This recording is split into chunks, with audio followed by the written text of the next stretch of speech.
இலக்கை நோக்கி டுவர்ட் த கோல் இந்த நிகழ்ச்சிக்கு உங்களை அன்புடன் வரவேற்கிறோம். Praise the Lord. ஆண்டவராகிய இயேசு கிறிஸ்துவின் இனிய நாமத்தில் இந்த புதிய மாதத்திலே கர்த்தர் தந்த வாக்குத்தத்த வார்த்தையோடு உங்களை சந்திப்பதில் மிகுந்த சந்தோஷம். ஏசாயா தீர்க்க தரிசன புஸ்தகம் 40ஆம் அதிகாரம் 31ஆம் வசனம். கர்த்தருக்கு காத்திருக்கிறவர்களோ புதுபலன் அடைந்து கழுகுகளைப் போல செட்டைகளை அடித்து எழும்புவார்கள். புதுபலன் அடைந்து எழும்புவார்கள். இந்த மாதம் நீங்க எழும்ப போகிறீர்கள், உயரப் போகிறீர்கள். கர்த்தர் உங்களை உயர்த்த போகிறார்.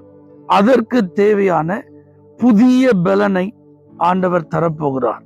நீங்க இதுவரைக்கும் கர்த்தர் மேல் வைத்திருந்த நம்பிக்கை புதுப்பிக்கப்பட போகிறது. உங்களுடைய விசுவாசம் பலனடைய போகிறது. கர்த்தர் எனக்கு செய்வார் என்று நீங்கள் நம்பிக்கையோடு காத்திருந்ததற்கு நல்ல பலன் வரப்போகிறது. You are going to be lifted up. God is going to lift you up.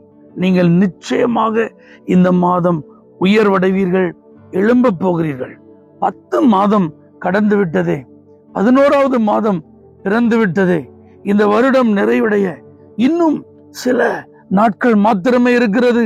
நான் எதிர்பார்த்தது இன்னும் நடக்கலையே, நான் விரும்பினது இன்னும் கிடைக்கலையே. சோர்ந்து போகிறவர்களுக்கும் சத்துவம் இல்லாதவர்களுக்கும் தான் இந்த புதுபலன் இந்த மாதம். ஆகவே கர்த்தர் உங்களை நன்கு அறிந்திருக்கிறார். நீங்க எவ்வளவு பலவீனமா இருக்கிறீர்கள், நம்பிக்கையில எந்த அளவுக்கு குறைஞ்சிருக்கிறீங்க, ஏன் உங்க உள்ளம் சோர்ந்து போயிருக்கிறது, இதெல்லாம் ஆண்டவர் கவனித்து கொண்டே இருக்கிறார்.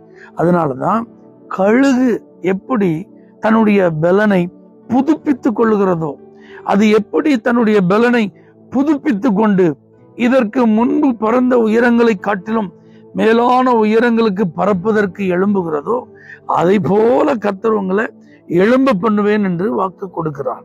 அப்ப கழுகுக்கு தன்னுடைய பலனை ரினியூ பண்ண அதற்கு தெரியும். அதுக்கு அப்படிப்பட்ட ஒரு அனுபவம் இருக்கு. இதெல்லாம் நிறைய நம்ம கேள்விப்பட்டிருக்கோம். தன்னுடைய இறகுகளை பீத்து கொண்டு அலகுகளை உடைத்து கொண்டு கண்மலையில போய் அப்படியே அமைதியாய் அமர்ந்திருக்கும் அந்த வயதான கழுகு மறுபடி தன்னுடைய ரெக்கைகள் வளர ஆரம்பித்த பிறகு, அலகு வளர ஆரம்பித்ததுக்கு அப்புறம் தன்னுடைய இளமையில் அது இருந்தது போல புதிய பலத்தோடு இறங்கி வரும் என்று பறந்து செல்லும் என்றெல்லாம் நம்ம கேள்விப்பட்டிருக்கோம்ல. அப்போ ஒரு கழுகு தன்னுடைய பலனை புதுப்பித்து கொள்ள அது அறிந்திருக்கிறது போல, கர்த்தருக்கு காத்திருந்தாதான் என் பலன் புதுப்பிக்கப்படும் நீங்க அறிந்திருக்கிறீர்கள். கர்த்தர் மேல் நம்பிக்கையா இருந்தாதான் எனக்கு புது பலன் கிடைக்கும் என்பதை நீங்கள் அறிந்திருக்கிறீர்கள். ஆகவே கழுகுகளை போல நீங்க எழும்ப போறீங்க அப்படிங்கிற ஒரு எண்ணத்தை கர்த்தர் இன்றைக்கு உங்களுக்கு நினைப்பூட்டுகிறார். நீங்க ஒரு நாளும் முடங்க போகிறதில்லை, இருந்த நிலையிலேயே நீங்கள் இருக்க போகிறதில்லை. உங்கள் வாழ்வில் ஒருபோதும் தேக்க நிலை ஏற்பட போகிறதில்லை. எந்த நிலையில நீங்க இருந்தாலும் உங்க பலனை கர்த்தர் இன்னைக்கு புதுப்பிக்க போகிறார். இந்த மாதம் நீங்க செய்ய வேண்டியதெல்லாம் வேற ஒண்ணுமே இல்லை.